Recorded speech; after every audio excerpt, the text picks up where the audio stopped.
അഫ്ളലുസ് സിയാമി ബഅദ റമളാൻ ശഹ്റുല്ലാഹിൽ മുഹറം വഅഫ്ളലുസ് സ്വലാത്തി ബഅദൽ ഫരീള സ്വലാത്തുൽ ലൈൽ.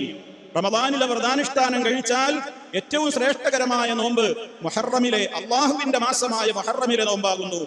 നിസ്കാരങ്ങളിൽ നിർബന്ധ നമസ്കാരം കഴിഞ്ഞാൽ ഏറ്റവും ശ്രേഷ്ഠമായ നമസ്കാരം സ്വലാത്തുൽ ലൈലി, രാത്രി നമസ്കാരമാകുന്നു എന്ന മഹാനായ ഇമാം മുസ്ലിം റിപ്പോർട്ട് ചെയ്തിട്ടുള്ള സഹിഹായ ഹദീസുകൾ നമുക്ക് കാണുവാൻ സാധിക്കും.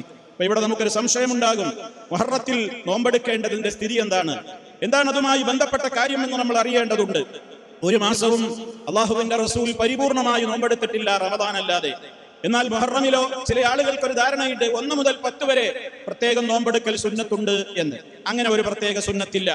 അതേ അവസരത്തിൽ അള്ളാഹുവിന്റെ മാസമായ മുഹറം എന്ന നിലക്ക് ഈ മാസത്തിൽ കൂടുതൽ നോമ്പുകൾ എടുക്കാം.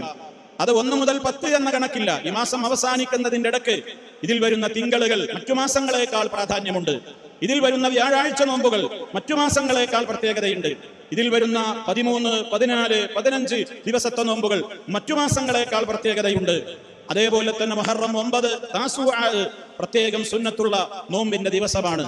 മുഹറം 10 ആശൂറാ അത് ഏറ്റവും പ്രാധാന്യമുള്ള ശ്രേഷ്ഠതയുള്ള വ്രതാനുഷ്ഠാനമാണ്. ഇതാണ് ആ വിഷയത്തിൽ നമ്മൾ മനസ്സിലാക്കിയിരിക്കേണ്ടത്.